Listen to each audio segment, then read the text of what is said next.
Hello, mga kamaster, maraming salamat po sa lahat ng tumatangkilik ng Number 1 Supreme Warrior. Paki-follow and subscribe mga master para sa mga susunod pang mga kabanata. Number 1 Supreme Warrior. Kabanata 1831. Goodness, napakalakas niya. Bulalas ng ilang masters ng 9 Army sa 9th grade Ultimate God level nang makita ang kapangyarihan ni Jackie na nabigla sa kaibuturan. Pagkatapos ng lahat, iyon ay isang disipulo ng Bloodshed Clan sa 8th grade Ultimate God level, at mahirap para sa isang master sa 9th grade Ultimate God level na tulad nila na patayin ang ganoong tao.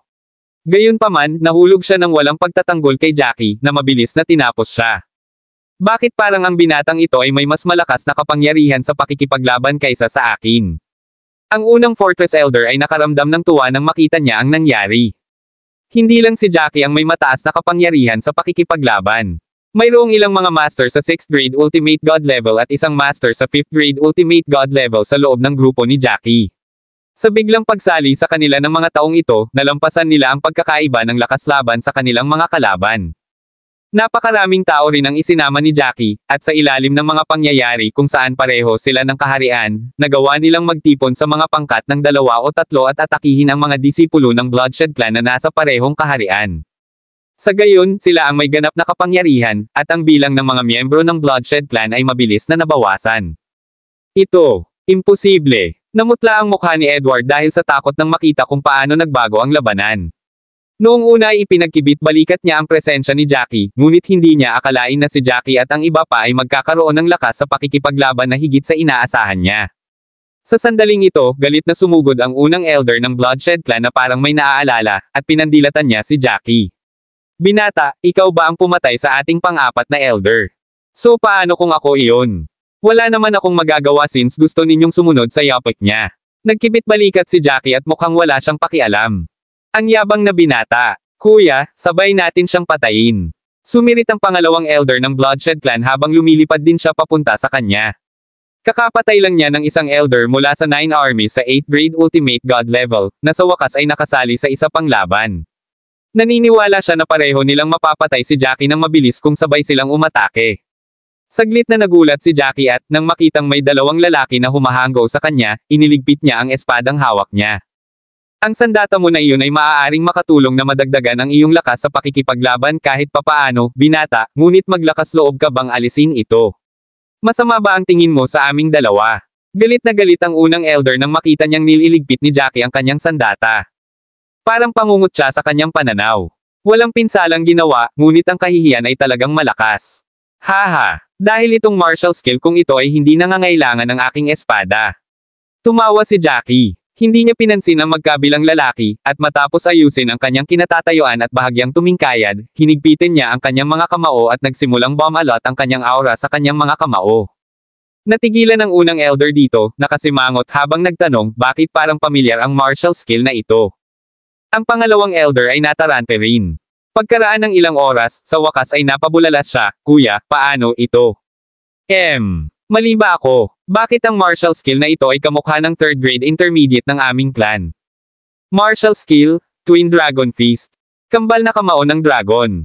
Isang skull ang lumitaw sa unang elder. Napasinghap siya ng mariin habang nagjogging ang pangalawang elder sa kanyang memorya. Paano natutunan ng binatang ito ang martial skill na ito? Pareho nilang nagamit ang martial skill na ito, ngunit halos hindi nila napag-aralan ang kasanayang ito matapos itong matutunan sa loob ng maraming taon. Nakamit din nila ang mababang antas ng tagumpay. Bata, sino ka? Sigaw ng pangalawang matanda. Noon pa man ay iniisip na nila na kapatid ng First Fortress Master ang pumatay sa 4th Elder, ngunit tila hindi iyon ang nangyari sa puntong ito. Masyado pang bata ang binatang ito, at ito ang unang pagkakataon na nakatagpo sila ng ganoong master. Chapter 1832. Hindi ko na kailangang sabihin sa inyong dalawa kung sino ako. Ang kailangan mo lang malaman ay malapit na ang iyong kamatayan. Nagpa siya si Jackie na huwag sabihin sa kanila kung sino siya sa huli. Pagkatapos ng lahat, ang Bloodshed Clan ay may maraming miyembro, at ang ilan ay maaaring makatakas lamang kung nagawa nilang lumaban sa kanilang paraan. Kung may kakilala sila na kasing talino niya mula sa abandonadong mundo at nagkaroon ng ganoong tagumpay sa loob ng maikling panahon, tiyak na tututukan siya ng Alliance Guard mamaya. Wala silang ibang naisin kundi ang patayin siya. Binata, sa tingin mo ba ikaw lang ang marunong gumamit ng Twin Dragon Feast? Nagpalitan ng tingin ang una at pangalawang elder bago nila ihiwalay ang kanilang mga paa para maglupisay, naghahanda na ilabas ang Twin Dragon Fist na galaw. Kambal na kamao ng dragon. Pareho silang tumawag, at may lumabas na dalawang kamao na hugis ulo ng dragon. Ang mga humongous fist na ito ay tila ilang talampakan ang taas at mukhang sobra-sobra. Si Jackie, gayunpaman, ay tumawa bago ibinaba ang kanyang magkabilang kamao na nagpasabog ng puwersa ng enerhiya. Ang pag-atake pagkatapos ay nag-coagulated na 60 metro ang taas bago niya. Oh my God! Ito! Naperpekto na ng binatang ito ang Twin Dragon Fist. Halos magsuka ng dugo ang unang elder at pangalawang elder sa nakita. Nagsalpukan ng kanilang atake sa dalawang fist ores ni Jackie. Bagamat sabay nilang inatake si Jackie, ang mga naglalakihang suntok na hugis dragon ni Jackie ay napawi ang 4 na hugis dragon nilang kamao. Ang kanilang mga pag-atake ay nakatiis lamang kay Jackie ng ilang segundo bago sila sumambulat sa wala. Hindi. Nagkatinginan ng unang elder at pangalawang elder bago nagmamadaling bumuo ng isang energy field na bumabalot sa kanilang mga nilalang. Sa kabila ng pag-activate ng kanilang mga force field, alam nilang hindi nila kakayanin ang pag-atake ni Jackie. Ang unang elder ay agad na naglabas ng isang kalasag gamit ang pitik ng kanyang kamay. Ibinuhos niya ang kanyang enerhiya sa kalasag na naging dahilan upang ito ay lumaki at naprotektahan siya at ang kanyang kasama. Noon lamang na-relieve ang una at ikalawang elder. Pagkatapos ng lahat, ang kalasag nilang ito ay isang mahusay at maaaring ituring na isang mas mataas na antas ng espiritual na kasangkapan. Thoom! Ang pag-atake ni Jackie ay bumangga sa kalasag sa sandaling mailagay ang kalasag. Patuloy silang napaatras ng malakas na impact. Tahan na, kailangan nating kumapit. Pareho silang nakahawak sa magkabilang hawakan sa likod ng kalasag, nagngangalit ang mga ngipin habang sinusubukan nilang magpatuloy. Gayunpaman, basag. Ang kalasag ay nagsimulang pumutok sa ilalim ng kapangyarihan ni Jackie, at lumaki lamang ito habang unti-unting lumaki ang espasyo. The Asterisk Man 8, paano ito mangyayari? Imposible. Ang kalasag ng unang elder ay nagligtas sa kanya ng hindi mabilang na beses sa iba pang mga labanan, at palagi siyang nagtitiwala sa kalasag na ito. Nako, tila nabigo siya sa sandaling iyon. Boom! Nawasak ang kalasag, at sa wakas ay sinalanta ng pag-atake ang magkabilang elder. Kabanata 1833. Thoom! Thoom! Parehong nagzip ang mga elder sa kalangitan na parang mga saranggola na may putol na mga kwerdas bago bumasag ng malakas sa isang sekta ng bato, na sinira ang istruktura sa proseso. Earth! Bumulwak ang dugo sa kanilang mga bibig. Sa isang huling paghatak ng kanilang mga binti, pareho silang namatay. Ang mga miyembro mula sa Bloodshed Clan at Nine Army ay nagulat sa nakita, at ang ilan ay tumigil pa sa pakikipaglaban dahil dito. Paano nangyari ito? Pinatay niya pareho ang una at pangalawang elder. Nakapatay siya ng 2 tao sa 9th grade Ultimate God level ng sabay-sabay. Ang ikatlong elder ng Bloodshed Clan ay namutla habang nasasaksihan ang nangyari. Napatay ni Jackie ang 3 sa kanilang mga Panginoon sa loob ng ilang sandali pagkatapos pumasok sa larangan ng digmaan, at nabigla siya sa mga miyembro ng Bloodshed Clan. Tapos na sila para kung magpapatuloy ito. Pagkatapos ng lahat, marami sa mga miyembro ng 9 Army sa ika-8 at 9th grade Ultimate God level ay hindi magiging abala sa pakikipaglaban sa mga amo ng kalaban dahil dito. Ito ba ang Jackie na nakilala ko? Napatulala si Ella. Naalala niya na parang nasa 2nd grade Ultimate God level si Jackie nang iligtas siya nito. Noon pa lang, ngunit hindi lamang nakapasok ang taong ito sa antas ng pangibabaw na Diyos ng ika-7 baitang, mayroon din siyang mataas na husay sa pakikipaglaban. Nagawa niyang matuto ng isang malakas na kasanayan sa militar mula sa Bloodshed Clan at pinatay pa niya ang 2 sa kanilang mga elder gamit ang martial skill na ito. Oh, my stars. Sister, ito ba ang Jackie na nabanggit mo? Nagsisinungaling ka ba sa akin? Galing ba talaga siya sa lugar na iyon? Paano ito posible? Paano siya nagsasanay? Napalunok si Hendrik at lubos na kumbinsido sa pagkakataong ito. Hindi niya akalain na magkakaroon ng ganoong master sa mundo. Oo, kakaiba ito. Wala pang 1 buwan silang pumasok sa kagubatan, pero lumakas na sila. Bukod sa kanya, marami pang iba ang nasa 6th grade Ultimate God level, at ang isa ay nasa 5th grade Ultimate God level. Wala akong ideya kung paano sila nagsanay. Kumunat ang noo ni Ella, at 100,000 tanong ang tumatakbo sa isip niya. Samantala, ang The Bloodshed Clan Master, si Edward Grey, ay ganap na nawala ng mga salita, hindi maproseso ang lahat habang umiiling siya. Iyan ay, imposible. Paano kaya iyon? Binata, sino? Sino ka? Hindi ka miyembro ng 9 Army, at hindi ka maaaring maging isang tao mula sa inabandonang mundo. Isa ka bang master mula sa isa sa mga puwersa ng Anti-Alliance Guard? Atake. Natigilan sandali, ang mga tao ng 9 Army ay labis na natuwa sa bagong tuklas na pag-asa na manalo. Muli silang sumugod, sumisigaw ng kanilang mga sigaw sa labanan. Dahil napatay ni Jackie ang tatlong master ng kanilang mga kalaban, tumaas ang kanilang pag-asenso.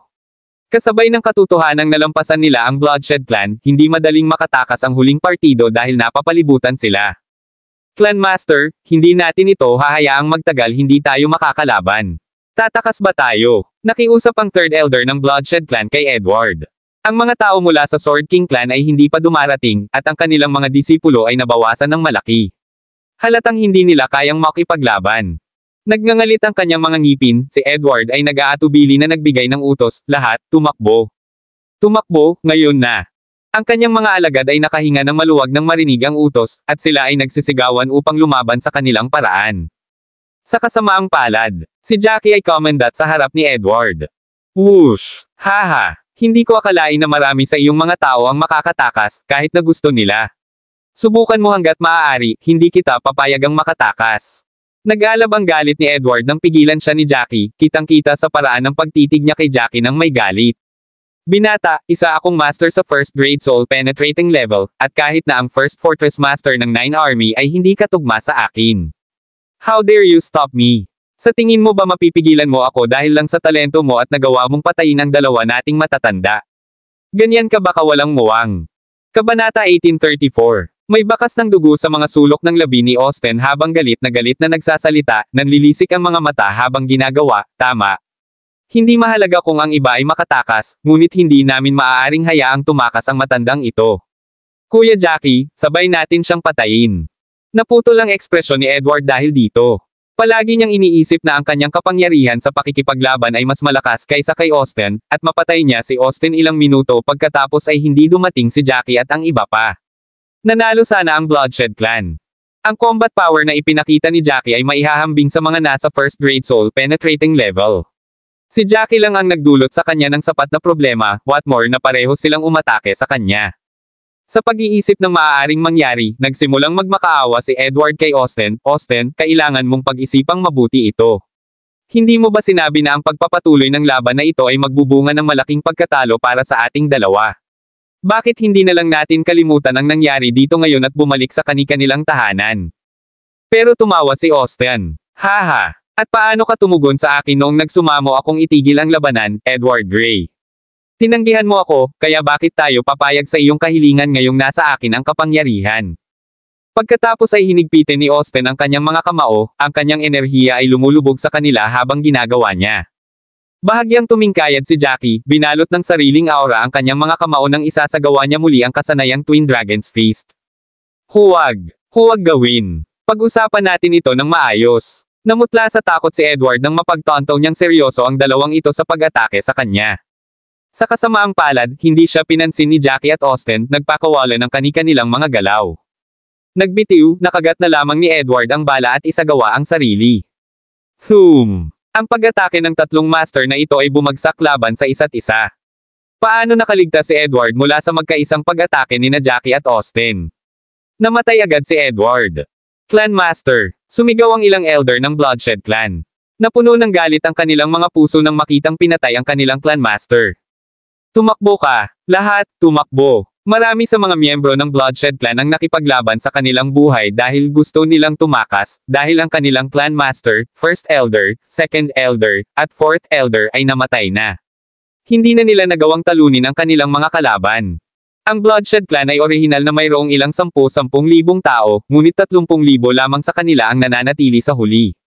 Tulad ng sarap ng 9 Army na wakasan ang kanilang mga kaaway, may nakita ang isang Fortress Master mula sa malayo at sumigaw kay Austen, grabe ito. Tumingin ka doon, First Fortress Master. Isang grupo ng mga tao ang nagmumula sa gilid na iyon. Ninamnam ni Austen at ng iba pa ang kanilang pananakop, ilang sandali pa mula sa pagpuksa sa Bloodshed Clan nang makita nila ang isang grupo ng mga tao na lumilipad patungo sa kanila.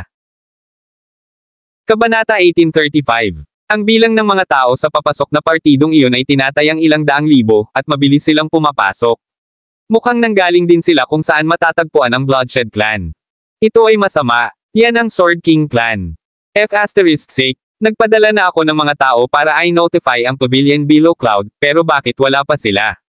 Ano ang dapat nating gawin ngayon na ang mga tao mula sa Sword King Clan ay narito? Naputol ang ekspresyon ni Austin. Ang labanan ay huminto habang ang mga miyembro ng Nine Army at mula sa panig ni Jackie ay pinalibutan ang natitirang mga miyembro ng Bloodshed Clan. Medyo naging seryoso ang ekspresyon ni Jackie. Unang Fortress Master, ano ang masasabi mo sa akin tungkol sa Sword King Clan? Napakalakas ba nila? Paano sila kumpara sa Bloodshed Clan? Noon lang sinabi ni Austin kay Jackie, ang Bloodshed Clan at Sword King Clan ay maaari lamang ituring na mga third class na sekta. Hindi sila yung malalaking sekta. Bahagyang lumuwag si Jackie dahil doon. Dahil dumating ang Sword King Clan upang tulungan ang Bloodshed Clan, kailangan nilang maging miyembro ng Alliance Guard at halatang hindi magiging palakaibigan. Gayunpaman, sila ay mapalad na ang angka na ito ay hindi isang mas malaking sekta. Maaari silang magkaroon ng pagkakataon na labanan sila. Tumingin si Austin kay Jackie ng seryoso, at ang sumunod niyang sinabi ang nagpatense kay Jackie, ang Sword King Clan ay mas maraming tao sa Ultimate God level kumpara sa Bloodshed Clan. Bagamat isa lamang silang third class na maliit na sekta, mas malakas sila kaysa sa Bloodshed Clan. Sa kanilang mga miyembro, mayroong isa na nasa first grade souls penetrating level at isa pa sa second grade soul penetrating level. Second grade. Nagdilim ang ekspresyon ni Jackie nang marinig niyang may mga master sa second grade souls penetrating level. Kumpiyansa siya na kaya niyang patayin si Edward, ngunit hindi siya masyadong sigurado sa kanyang sarili kapag kaharap ang mga master sa second grade soul penetrating level. Pagkatapos ng lahat, ang lakas ng pakikipaglaban ng isang master sa second grade soul penetrating level ay iyon sa ilang nasa first grade ultimate god level. Ang hindi alam ni Jackie at ng iba pa ay ang isang grupo ng 30,000 katao, kabilang si Lily, ay lumabas sa kagubatan, pagdating sa labas ng kagubatan. Isang matandang lalaki ang halatang nagulat habang nakatingin sa mga bangkay ng mga disipulo ng Bloodshed Clan. Sok! Sok! Totoo na mayroong 2,000 mga alagad ng Bloodshed Clan na nagbabantay dito, ngunit bakit lahat sila pinatay? Tumingin ng malapitan si Lily, at naging tense ang ekspresyon niya. Ito ay masama. Tingnan mo, mayroon ding mga katawan ng mga miyembro ng pamilya Cabello at mga miyembro ng pamilyang White dito. Ano ang ibig sabihin nito? Pinatay ng 2 pamilyang iyon ang mga disipulong ito. Higit pa rito, ang mga disipulo ng Bloodshed Clan na nasa 3rd at 4th grade Ultimate God level ay napatay din. Mukhang nakipagsanib puwersa si Jackie at ang iba pa sa Nine Army. Nakaramdam ng pagkaligaw, isang matandang lalaki mula sa Cloud Sky Sect ang bumaling kay Lily. Kung gayon, ano ang dapat nating gawin ngayon? Dapat pa ba tayong tumulong sa mga miyembro ng Bloodshed Clan? Kung hindi, wala na tayong mapupuntahan. Lahat kami ay dumating mula sa gilid na iyon, at ang mga tao mula sa Nine Armies ay hindi pamilyar sa grupo ni Jackie. Ang pagtulong sa kanila ay nangangahulugan ng pagtulong sa mga miyembro ng Nine Army, para hindi tayo sasaktan ng Nine Army, hindi ba? Dapat madala rin nila tayo, di ba? Tanong ng isang miyembro ng Hall of Divine Royal kay Lily. Sa hindi inaasahang pagkakataon, tumawa ng mapait si Lily at sinabing, oo. Batay sa sinabi mo, kukunin kami ng mga miyembro ng Nine Army at hindi kami sasaktan. Gayunpaman, paano kung ang mga tao mula sa White Family, Gods and Kings Pavilion, at Supreme Clarity Sect ay kumilos laban sa atin? Marami sa kanila ang nakapasok sa lugar na ito, at si Jackie ay isang napakatalino na tao. Mas marami silang tao kaysa sa atin, at baka may mas mataas silang husay sa pakikipaglaban. Huminto muna si Lily bago siya nagpatuloy, paano kung aksyonan nila tayo? Hindi ko akalain na ang Nine Army ay makialam sa usaping ito, nakatayo lang neutral. Naiintindihan mo ba? Anong ibig mong sabihin dyan? Hindi ba tayo makakapunta sa Nine Army at humingi ng tulong sa kanila? Ang mga miyembro ng Hall of Divine Royal ay napatingin sa direksyon ng Nine Army. Dahil malayo ang lugar, hindi nila makita ang nangyayari.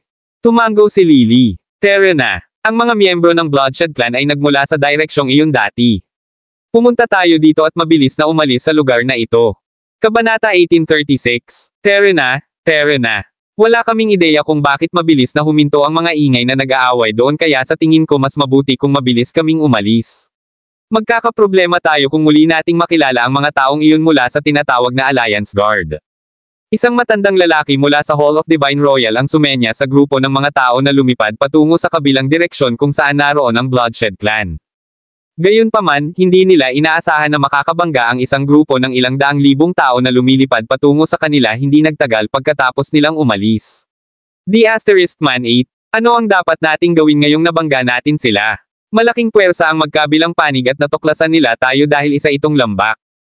Ang isang lalaki mula sa Cloud Sky Sect ay may madilim na hitsura sa kanyang mukha nang makita niya ang grupo ng mga tao sa harapan nila. Ilang beses na kumaibot ang sulok ng bibig ni Lily bago niya sinabing, malas talaga tayo. Sana, hindi sila miyembro ng Alliance Guard. Isang miyembro na dating kabilang sa pamilya Lagorio ang nakatayo sa tabi niya, Pavilion Master, bakit hindi tayo tumalikod at tumakas ngayon? Dahil medyo malayo pa sila sa atin, ang ilan sa atin ay makakaligtas kung tumalikod tayo para makatakas ngayon, di ba? Natakpin na ng malamig na pawis ang noo ng ilang tao. Pagkatapos ng lahat, mayroong ilang daang libong tao at wala silang ideya kung saang puwersa sila nanggaling. Kung ang mga taong ito ay lalapit sa kanila at mga miyembro ng Alliance Guard, iyon ay magiging napaka-problema. Bahagyang natarante rin si Lily. Gayunpaman, pinag-isipan niya ito bago niya mahinang sinabi sa iba, tahan na at huwag magpanik. Maaaring hindi nila alam na tayo ay mga tao mula sa abandonadong mundo. Kapag sila ay dumating, maaari tayong tumabi at hayaan silang dumaan sa atin. Wala na kami at baka dumaan lang yung kabilang party. Baka hindi nila alam na tayo ay mga tao mula sa abandonadong mundo. Huminto muna si Lily dito bago siya nagpatuloy sa pagsasalita, on the contrary, if we turn around and escape now, siguradong hahabulin nila tayo kapag nakita nila tayong tumatakas. Sa panahong iyon, napakaliit na bilang lamang natin ang maaaring manatiling buhay. Sino ang nakakaalam kung gaano karaming malalakas na master ang kabilang sa grupong ito ng mga tao? Baka hindi na nila tayo tanungin kung mananatili tayo at bigyan na lang sila ng daan. Tama na yan. Gawin natin yan. Hindi pa kumalat ang balita tungkol sa atin na nanggaling sa abandonadong mundo. Kaya naman, bukod sa Bloodshed Clan, ang Nine Army lang ang nakakaalam nito. Ang grupong ito ng mga tao ay walang ideya kung saan tayo nanggaling. Mamaya, masasabi na lang natin na miyembro tayo ng isang maliit na sekta. Naisip ito ng isang lalaki mula sa Hall of Divine Royal at tumango. Hindi niya maiwasang mapasulyap kay Lily. Sino ang mag-aasam na ikaw, ang Cloud Sky Sect Mistress, ay walang mataas na husay sa pakikipaglaban ngunit may matalinong pag-iisip. Hindi nagtagal, lumipad na ang grupo ng mga tao. Si Lily at ang iba ay agad na umatras sa magkabilang panig. Aktibo nilang pinayagan ang kabilang partido na dumaan sa kanila. Higit pa rito, ibinaba nila ang kanilang mga ulo at hindi nang ahas na makipag-eye contact sa mga taong iyon. Sino itong grupo ng mga tao? Medyo nakakaintindi sila para gumawa ng paraan para makadaan muna tayo. Masayang sabi ng isang matandang babae habang lumilipad sa kanila. Haha, sinong nakakaalam? Maaaring sila ay ilang pamilya o maliliit na sekta. Wala silang maraming tao na nasa ultimate god level. Nagsalita ang isa pang matandang lalaki matapos tingnan ang grupong ito ng mga tao.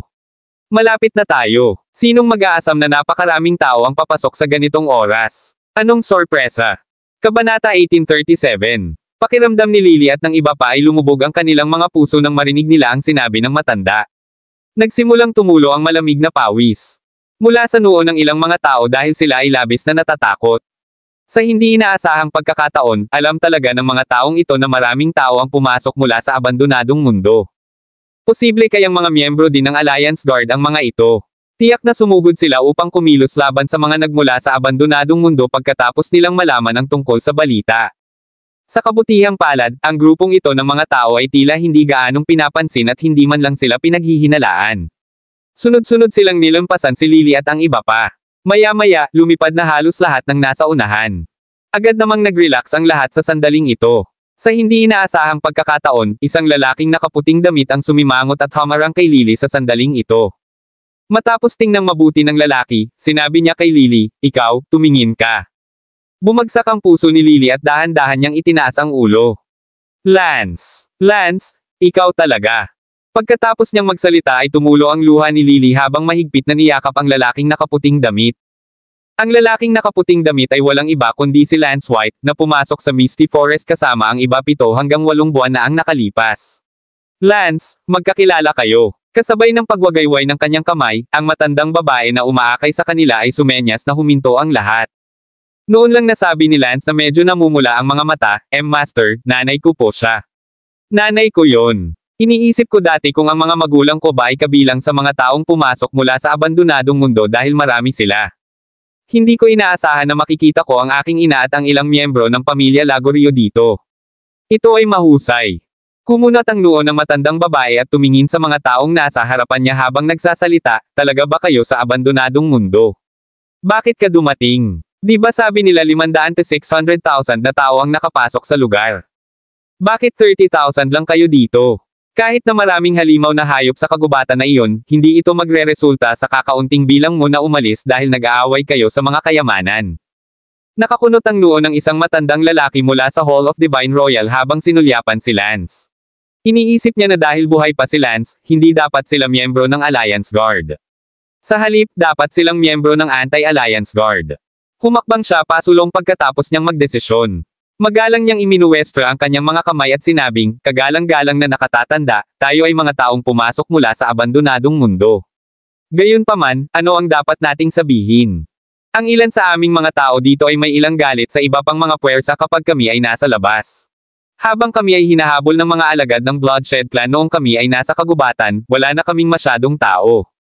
Marami sa ating mga tao ang namatay. Tumango ang matandang babae pagkatapos niyang marinig ito. Nakikita ko. Gayunpaman, napakakaunti na sa inyo ang natitira. Noon lamang sinabi ng matanda, hindi, mayroon pa ring mga kalaban natin at pumunta sila upang tulungan ang siyam na hukbo. Inatake ng mga miyembro ng Bloodshed Clan ang 9 Army matapos kaming tugisin sa loob ng 3 araw at wala kaming ideya kung bakit. Kaya nga sa wakas nagkaroon kami ng pagkakataon na umalis sa lugar na ito. Sa hindi inaasahang pagkakataon, bahagyang nagdilim ang ekspresyon ng mukha ng matandang babae matapos niyang marinig ang sinabi ng matanda. Malamig niyang sinulyapan ang matanda at sinabing, dahil alam ng mga taong iyon kung paano tumulong sa siyam. Mga hukbo, bakit hindi kayo pumunta? Ang mga tao ng 9 Army ay miyembro ng Anti-Alliance Group. Siguradong nasaktan nila ang Bloodshed Clan dahil sa inyo. Kung hindi, hindi sila sasalakayin ng mga miyembro ng Bloodshed Clan ng walang anumang dahilan. Kabanata 1838. Sa sobrang takot ng matanda ay hindi niya alam ang isasagot nang makita ang galit na ekspresyon sa mukha ng matandang babae. Nakapagsalita lang siya gamit ang nanginginig na boses. Ito ay higit sa lahat dahil nakita ni Lily na hindi favorable ang sitwasyon kaya agad niyang sinabi, Honorable Senior, hindi naman sa ayaw naming tumulong. Hindi lang kami mababa ang husay sa pakikipaglaban, ngunit ang kabilang grupo ay mas marami rin ang mga tao kaysa sa amin at hindi namin sila kalaban. Magkaaway tayo noon at tiyak na papatayin nila tayo kapag lumampas tayo. Noon lamang lumakad si Lance para ikumpas ang matandang babae ng magalang at sinabing, Guro, ito ang aking ina at sigurado akong hindi siya magsisinungaling sa atin. Siguradong napilitan siyang gawin ang bagay na ito. Saka lang tumango ang matandang babae. Sige, sundan mo kami dyan kung ganoon. Dahil sinasalakay ng Bloodshed Clan ang 9 Army, kailangan nating maglakbay ng mas mabilis. Isang matandang may pulang buhok, na nakatayo sa tabi, ay ngumiti ng walang pakialam at sinabing, Tara na. Dahil kayo ay nanggaling sa panig na iyon, kami, ang mga miyembro ng Anti-Alliance Guard, ay mag-iisip ng mga paraan upang maprotektahan kayong lahat. At least, hindi kami papayag na patayin kanila sa harap namin. Huwag kang mag-alala. Salamat, Senior. Nagpalitan ng tingin si Lily at ang iba dahil natutuwa sila. Nagpapakilala din sila sa magkabilang panig. Ina, ito ang clan master namin at napakalakas niya. Nasa 2nd grade soul penetrating level siya at lalampas siya sa 3 baitang. Malapit na. Pagkatapos ay tumingin siya sa matandang babae at nagpatuloy, ito ang aking Panginoon, ang unang elder ng ating sekta. Isa siyang master sa 1st grade soul penetrating level. Sige, ito ay mahusay. Buti na lang hindi ka patay. Alam ni nanay na buhay ka pa. Buti na lang buhay ka. Tumango si Lily bago sumunod sa lahat habang lumilipad sila patungo sa direksyon ng 9 Army. Matapos lumipad ng ilang oras, hindi napigilan ni Lance na itanong ang tanong na nakatago sa kanyang puso. Inay, kakaiba ito. Bakit hindi namin nakita si tatay at ang mga miyembro ng pamilyang puti? Hindi kaya sila kasama mong pumasok sa lugar na ito. Galit na galit si Lily nang marinig iyon. She said with gritted teeth, huwag mong banggitin ang B***starred na si Nash White. Yung tipong walang pusong tao at iniwanan niya tayong dalawa. Huminga ng malalim si Lance. Siya at ilang kaibigan ay dumating sa pasukan hindi nagtagal pagkatapos nilang pumasok sa kagubatan. Hindi nila inaasahan na ang unang elder ng pavilion na si Below Cloud ay bibisita sa pasukan dahil libre siya.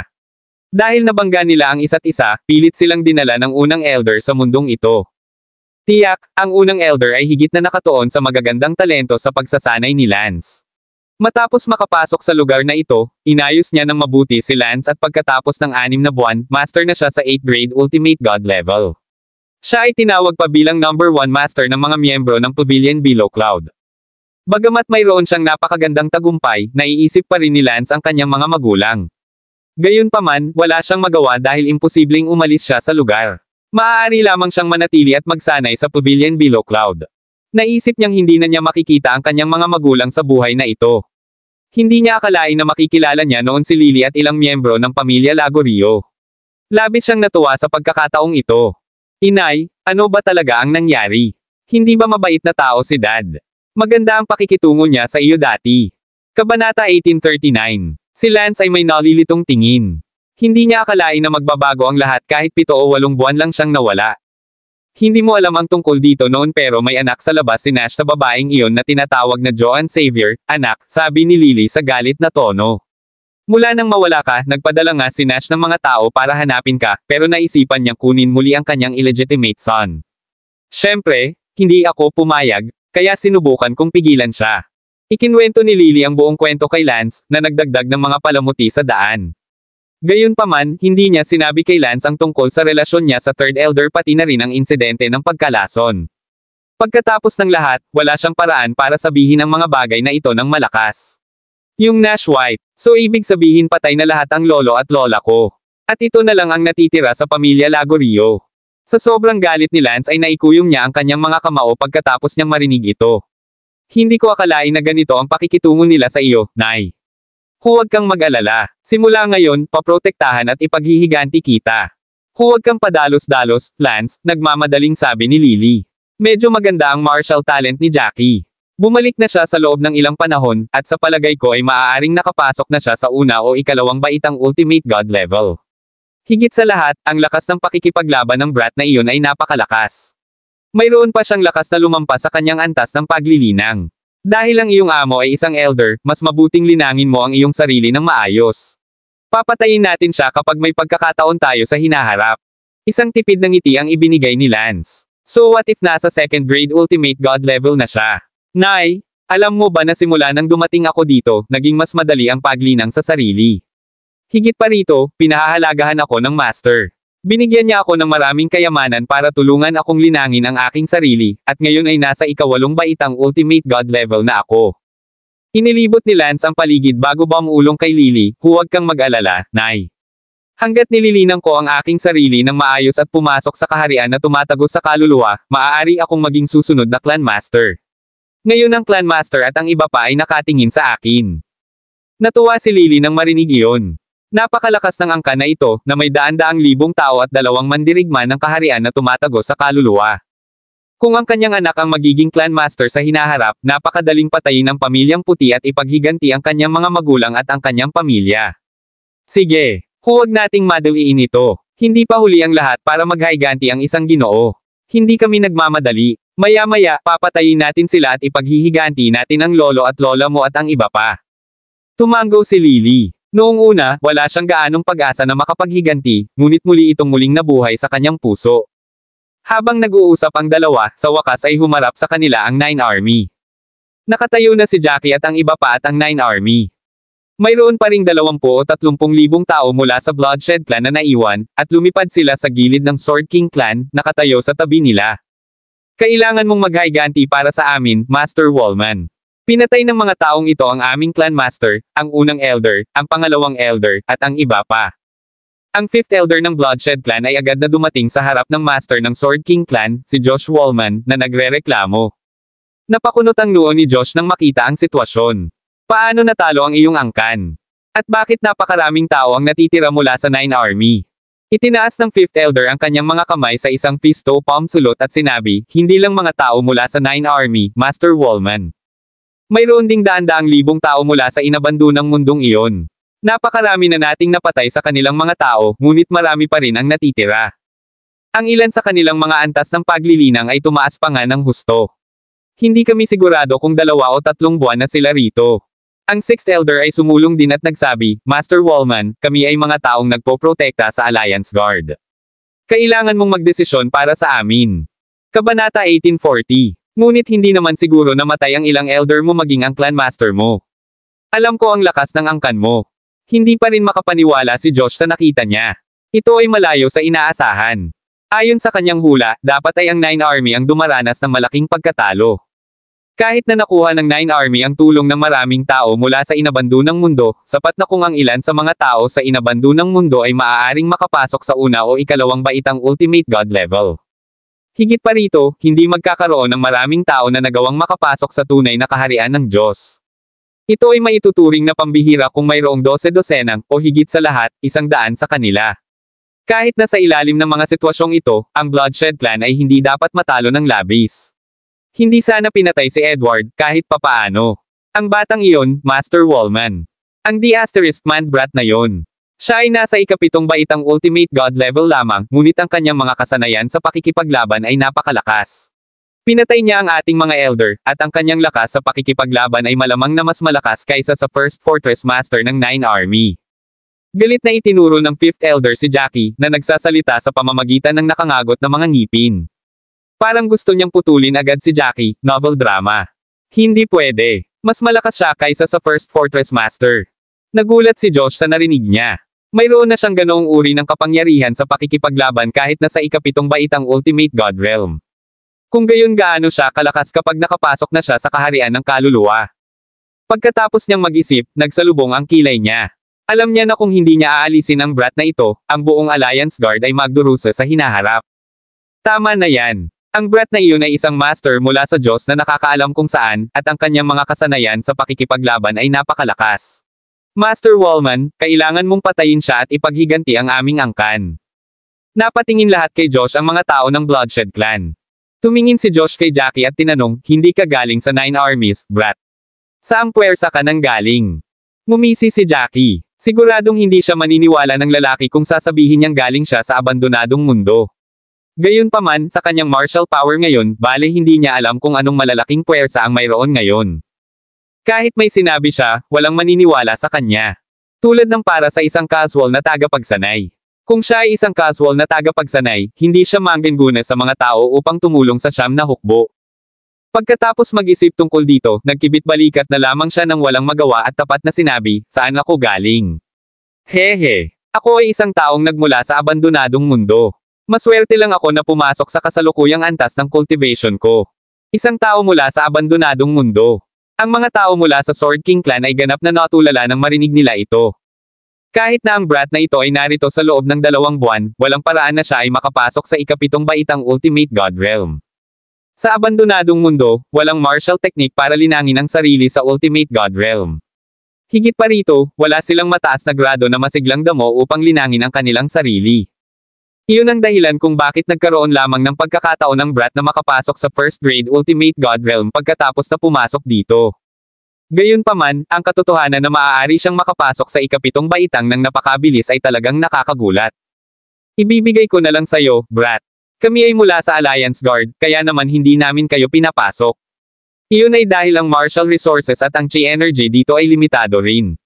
Bagamat marami kaming mga taong pumapasok dito sa paglipas ng mga taon, ang pinakamaraming maaabot nila ay ang nasa ika-9 na baitang kaluluwa matagos na kaharian. Wala pang makakalampas sa antas na iyon at makapasok sa kaharian ng Nirvana. Maraming salamat mga kamaster sa walang sawang pagsusubaybay, isang like, share, and subscribe naman dyan mga kamaster. Abangan ang susunod pang mga kabanata.